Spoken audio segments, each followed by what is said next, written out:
मेरे प्यारे बच्चे, यह श्रावण मास तुम्हारे लिए बहुत कुछ देने वाला है।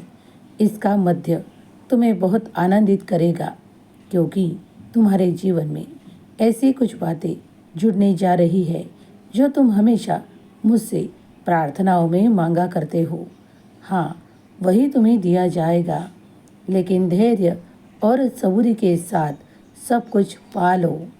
अगर ज़्यादा ही उतावलापन करोगे तो कोई निर्णय चूक सकते हैं, इसीलिए सावधानतापूर्वक कुछ निर्णय करो। जब भी तुम कुछ करते हो तो ईश्वर का नाम पुकार कर, उन्हें याद कर कर उस कार्य को प्रारंभ करो। कभी भी अपने आप को अकेला मत समझो, मैं हमेशा तुम्हें साथ देता हूँ। अगर किसी को न्याय चाहिए और मुझ तक पहुँचता है तो उसे योग्य समय पर वो न्याय भी प्राप्त होगा। किसी और भटकने की आवश्यकता नहीं। तुम जब ईश्वर को पूरे मन से, दिल से और श्रद्धा से पुकारते हो तो तुम्हें कुछ चमत्कार आकर्षित होते हैं।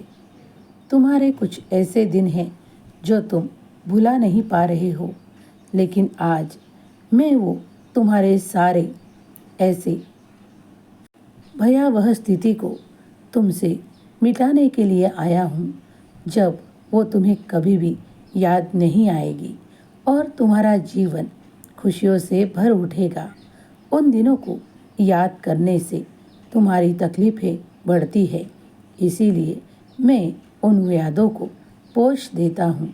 जब तुम आगे बढ़ना चाहते हो तो तुम्हारे लिए स्वच्छ, सुंदर और आकर्षित मार्ग मैं तैयार कर रहा हूँ, जिस पर चलते हुए तुम्हें ईश्वर का नाम जाप करते हुए आगे बढ़ना है। आध्यात्म की मार्ग पर तुम कदम रख चुके हो, इसीलिए आगे बढ़ते चलो। ईश्वर का नाम जाप, ध्यान, पूजा पाठ, इसमें तुम्हारा ध्यान लगता है, इसीलिए ध्यान लगाया करो।